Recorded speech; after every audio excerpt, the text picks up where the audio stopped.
السلام علیکم دوستو، ویڈیو کو دیکھنے سے پہلے ہمارے اس چینل کو سبسکرائب کر لیں اور نیچے موجود بیل آئیکن کو بھی ضرور کلک کر لیں تاکہ ہماری ویڈیوز آپ کے پاس بر وقت پہنچتی رہیں۔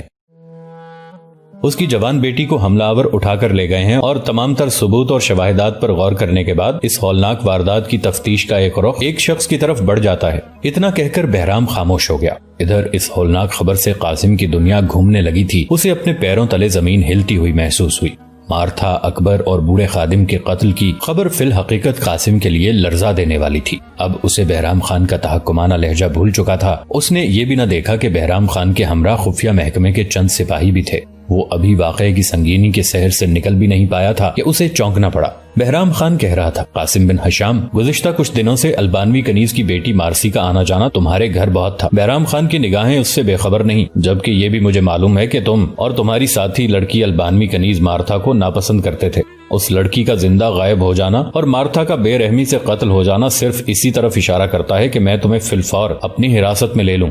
اب قاسم کی کنپٹیاں تمتما اٹھیں، اس کے بدن کی لوئیں کھڑی ہو گئیں اور ایک لمحے کے لیے گھبرائے بغیر اس نے سخت غصے سے کہا، تم کیا بکواس کر رہے ہو؟ تم اصل جاسوسوں کو چھوڑ کر میری نگرانی کرتے پھر رہے ہو۔ اس قدر سنگین حادثہ ہو چکا ہے۔ میں سلطنت کا شاہی سراغ رساں ہوں اور یہی وقت ہے کہ میں مجرموں کی گردن تک پہنچوں۔ تم اس وقت مجھے حراست میں لینے کی بات کر رہے ہو۔ قاسم کی زبان سے شعلے برس رہے تھے، لیکن بہرام خان نے آنے واحد میں اپنی شمشیر برہنہ کر لی اور بجلی کی طرح کڑک کر کہا، قاسم بن ہشام، تم بہرام خان کی آنکھوں میں دھول نہیں جھونک سکتے۔ میں تمہاری گرفتاری کا مکمل بندوبست کر کے آیا ہوں۔ میں واردات کی تفتیش مکمل کر لینے کے بعد سب سے پہلے شہزادہ علاؤدین سے رجوع کر کے آیا ہوں۔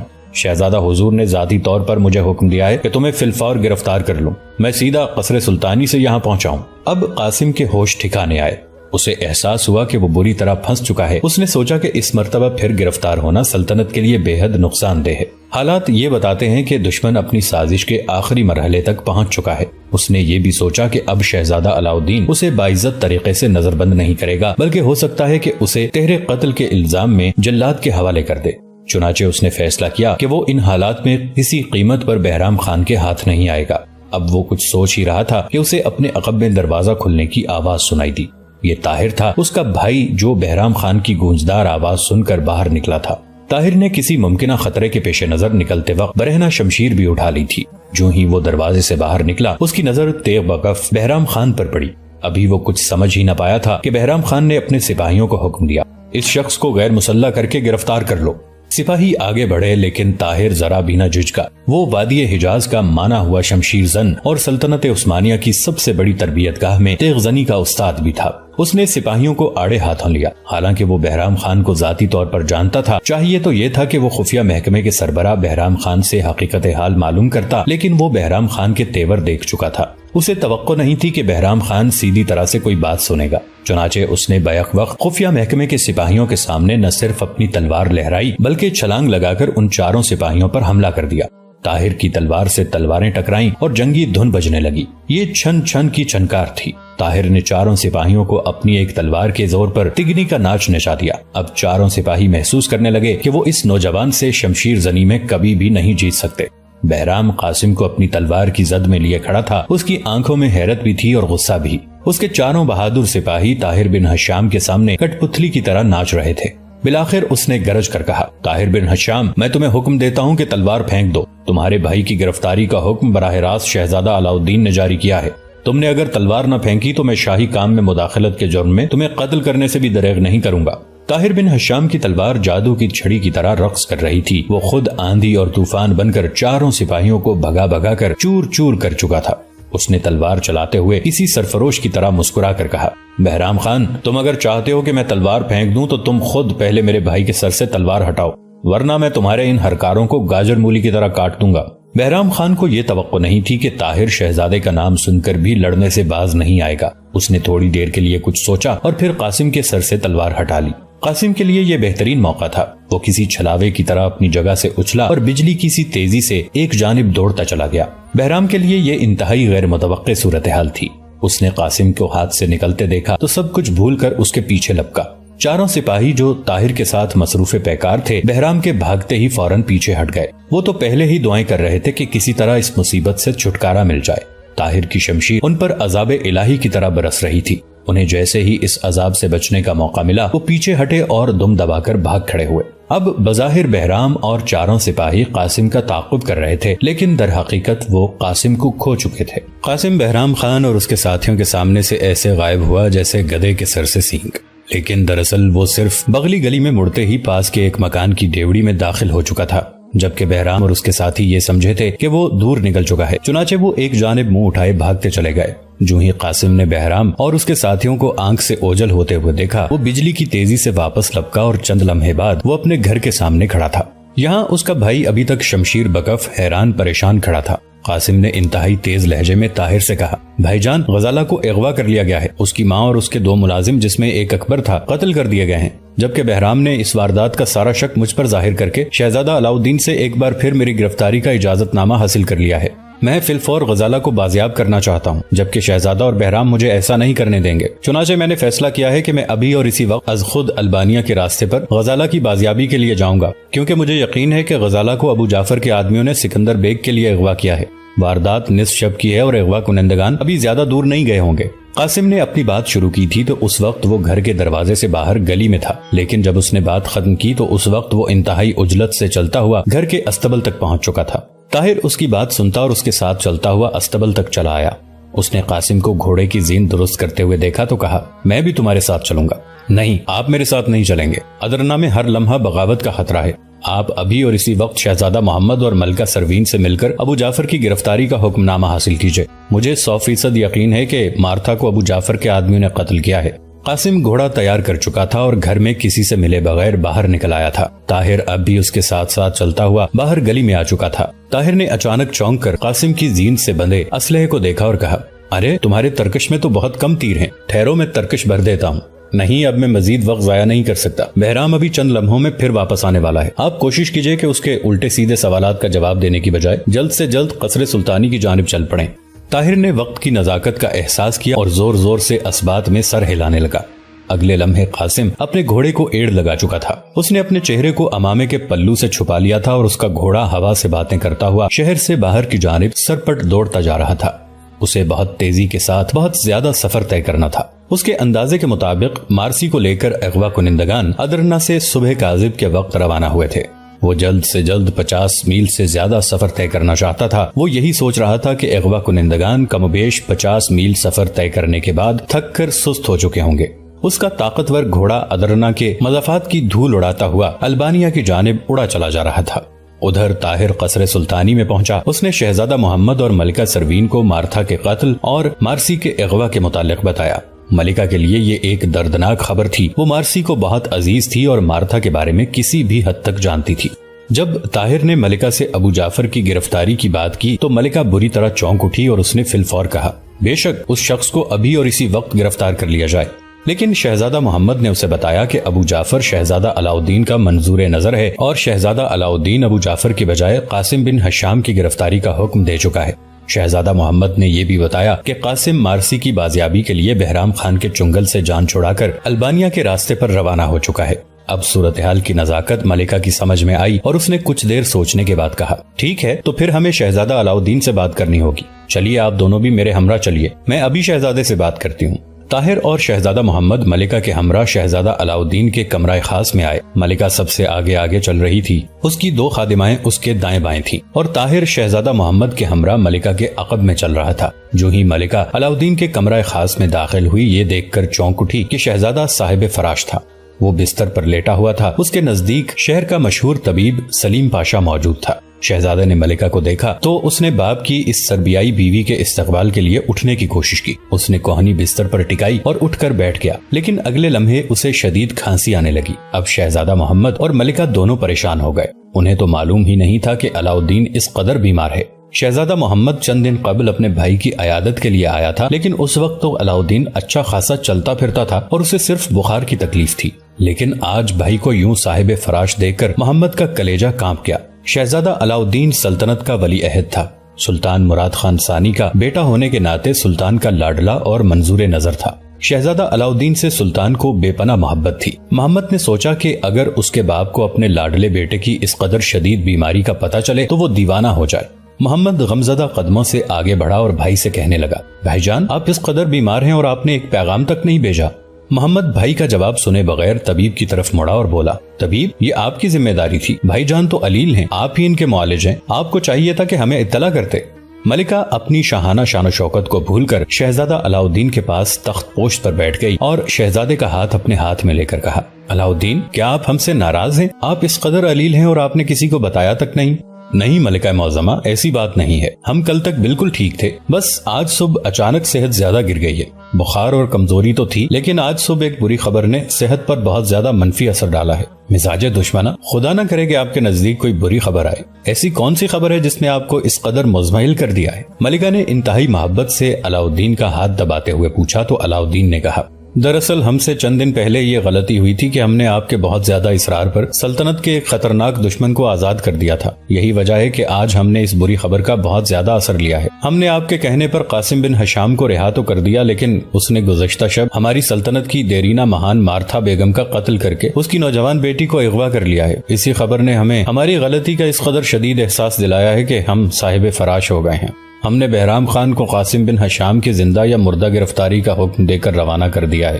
آپ فکر مت کیجئے، یہ نوجوان گرفتار ہو گیا تو ہماری صحت خود بخود ٹھیک ہو جائے گی۔ کمرے میں موجود تمام افراد شہزادہ علاؤالدین کی بات سے اپنی اپنی جگہ چونک کر رہ گئے۔ طبیب سلیم پاشا کے بدن میں سنسنی کی لہر دوڑ گئی۔ شہزادہ محمد اور ملکہ اس لیے چونکے کہ وہ جس بات کے لیے آئے تھے یہاں اس کا ذکر کرنے کی بھی گنجائش نہیں تھی، اور طاہر شہزادے کے ارادے جان کر کانپ گیا تھا۔ ملکہ سوچنے لگی کہ اب کیا کیا جائے۔ بیمار شہزادہ جو سلطنت کا وارث تھا قاسم کے حق میں اگر کوئی بات سننے کے لیے تیار نہیں ہوگا تو ایسے عالم میں ابو جعفر کی گرفتاری کا پروانہ حاصل کرنا کیسے ممکن ہو سکتا ہے؟ وہ دل ہی دل میں دعا کرنے لگی کہ کاش آج اچانک سلطان کا کوئی پیغام ہی آ جائے۔ شہزادہ بیمار تھا اور ملکہ اس کو پریشان نہیں کرنا چاہتی تھی۔ یہی حال محمد کا تھا، لیکن طاہر اپنی جگہ کھڑا یہ سوچ سوچ کر کانپ رہا تھا کہ اس کا بھائی شہزادے کے عتاب کا شکار ہونے والا ہے۔ وہ اس دن کو کوس رہا تھا جب سلطان نے قاسم کو شاہی سراغ رساں مقرر کر کے ایک خطرناک کام پر لگا دیا تھا۔ سب لوگ اپنی اپنی جگہ یہی کچھ سوچ رہے تھے کہ دربان نے کمرہ خاص میں داخل ہونے کی اجازت چاہی۔ شہزادہ علاؤالدین نے پرتجسس نظروں سے دربان کو دیکھا اور اسے اندر بلا لیا۔ دربان نے بتایا کہ خفیہ محکمے کا سربراہ بہرام خان ملاقات کی اجازت چاہتا ہے۔ شہزادہ بہرام کا نام سنتے ہی ایک جھٹکے سے اٹھ کر بیٹھ گیا اور اس نے بہرام خان کو فوراً حاضر کرنے کی اجازت دے دی۔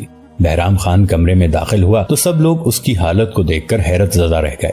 بہرام خان کے بال گرد و غبار سے اٹے ہوئے تھے اور اس کے چہرے پر حد سے زیادہ یتیمی برس رہی تھی۔ شہزادے نے کسی قدر کرخت لہجے میں پوچھا، بہرام خان معلوم ہوتا ہے تم سلطنت کے غدار کو نہیں لا سکے؟ لیکن بہرام شہزادے کو کوئی جواب دینے کی بجائے یکلخت پھٹی پھٹی آنکھوں سے طاہر کو دیکھنے لگا اور پھر کسی بچے کی طرح آداب شاہی کی پرواہ کیے بغیر چیخ کر کہنے لگا، یہی ہے شہزادہ حضور، یہی ہے وہ شخص جس نے قاسم بن ہشام کو فرار ہونے کا موقع دیا۔ یہ قاسم بن ہشام کا بڑا بھائی طاہر بن ہشام ہے، اسے فوراً گرفتار کرنے کا حکم دیجئے شہزادہ حضور۔ اس شخص نے عین اس وقت جب میں قاسم بن ہشام کے ہاتھ میں زنجیر ڈالنے والا تھا میرے سپاہیوں پر حملہ کر کے بساط کو الٹ دیا۔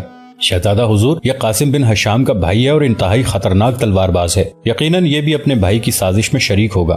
طاہر تو کیا، یہ صورتحال شہزادہ محمد اور ملکہ حتیٰ کہ سلیم پاشا کے لیے بھی غیر متوقع تھی اور شہزادہ محمد کی امیدوں پر اوس پڑنے لگی۔ طاہر بری طرح سٹ پٹا گیا تھا۔ اس نے ایک لمحے کے لیے بھی نہیں سوچا تھا کہ یکدم ایسے حالات کا سامنا بھی ہو سکتا ہے، جبکہ علاؤالدین اپنی بڑی بڑی کمزور آنکھیں پوری طرح کھول کر طاہر کو گھور رہا تھا۔ طاہر کا دل زور زور سے دھڑکنے لگا، لیکن نہ جانے ملکہ نے کہاں سے ہمت پا کر شہزادہ علاؤالدین کو اپنی طرف متوجہ کیا اور کہا، بالکل غلط، بہرام خان کی تفتیش بالکل غلط ہے۔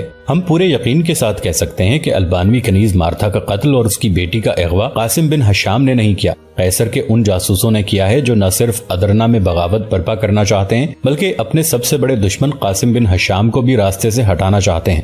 علاؤالدین، آپ جلد بازی میں کوئی فیصلہ نہ کیجیے۔ سلطان معظم نے کچھ دیکھ کر ہی قاسم بن ہشام کو شاہی سراغ رساں مقرر کیا تھا۔ شہزادے کو ملکہ کی بات ناگوار گزری اور اس کی بھمیں سکڑ گئیں۔ اس نے کسی قدر خشک لہجے میں کہا، ملکہ معظمہ، امور سلطنت میں ہماری نگاہیں اس جگہ تک دیکھ سکتی ہیں جہاں تک محل کی معزز خواتین نہیں دیکھ سکتی۔ آپ قاسم بن ہشام کی اس قدر طرفداری کن وجوہات کی بنا پر کرتی ہیں، جبکہ ہمارے پاس اس کے جرم کے ناقابل تردید ثبوت ہیں؟ شہزادے کے لہجے سے ملکہ اپنی جگہ پر کانپ گئی۔ اچانک کمرے میں موجود طبیب سلیم پاشا نے آگے بڑھ کر مؤدب انداز سے کہا، شہزادہ حضور، ملکہ معظمہ کی ہمدردی قاسم بن ہشام کے ساتھ نہیں بلکہ مارتھا بیگم کے ساتھ ہو سکتی ہے، کیونکہ ملکہ معظمہ یقیناً البانوی کنیز مارتھا بیگم کے ساتھ علاقائی انس رکھتی ہیں۔